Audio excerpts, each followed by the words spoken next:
Je pense que son premier projet suite au combat qu'elle a malheureusement perdu ce soir, c'est de prendre des vacances, d'aller retrouver un peu l'eau claire sur les îles ou je sais pas où. Donc prendre un peu de repos et puis elle verra bien après ses projets d'avenir, quoi. Comment justement avez-vous vécu son combat? Alors j'ai vécu ça du coup avec ma femme ce soir et puis Laure aussi, une autre copine et puis plein d'autres copains de Koh Lanta. Moi personnellement je dois dire que j'avais un peu peur quand même, qu'elle se fasse mal, qu'elle se fasse très mal. Mais bon après la connaissant, on sait que c'est une vraie combattante, une vraie guerrière, donc on n'avait pas de doute sur le fait qu'elle mènerait son combat durement, ce qu'elle a fait d'ailleurs.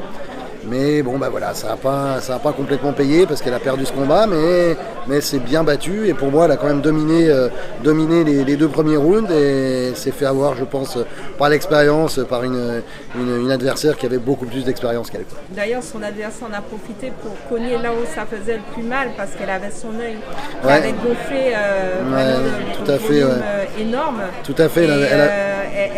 Son adversaire a continué à cogner là où elle avait le plus mal. Ouais, tout à fait. Ouais, elle avait pris un jeton dès le premier round d'ailleurs en dessous de l'œil et elle avait déjà un œuf à partir du premier round. Et c'est vrai que son adversaire, comme on disait tout à l'heure, avec l'expérience qu'elle avait, comme vous dites, essayait de taper là où ça faisait mal et du coup en dessous de cet œil-là jusqu'à ce qu'elle tape dans le mille à un moment et à partir de là, après, qu'est-ce qui se passe dans la tête des combattantes ou des combattants, ça on ne sait pas. La peur d'avoir encore plus mal, la peur de prendre un coup où il ne faut pas. Voilà, il y a plein de choses qui se mélangent certainement et du coup, je pense que si on lui avait laissé une minute de repos derrière, elle aurait pu terminer ce combat autrement.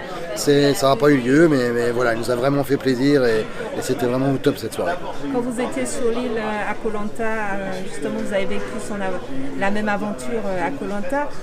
Est-ce qu'elle vous en parlait de ce combat?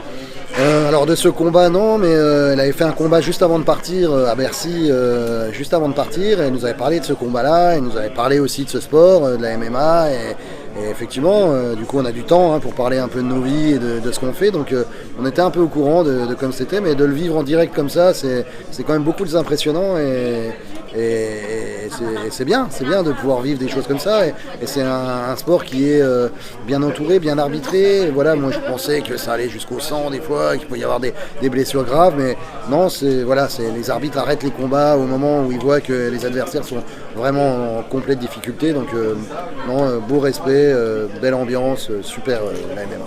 Elle a été finaliste d'ailleurs pour oui. ça.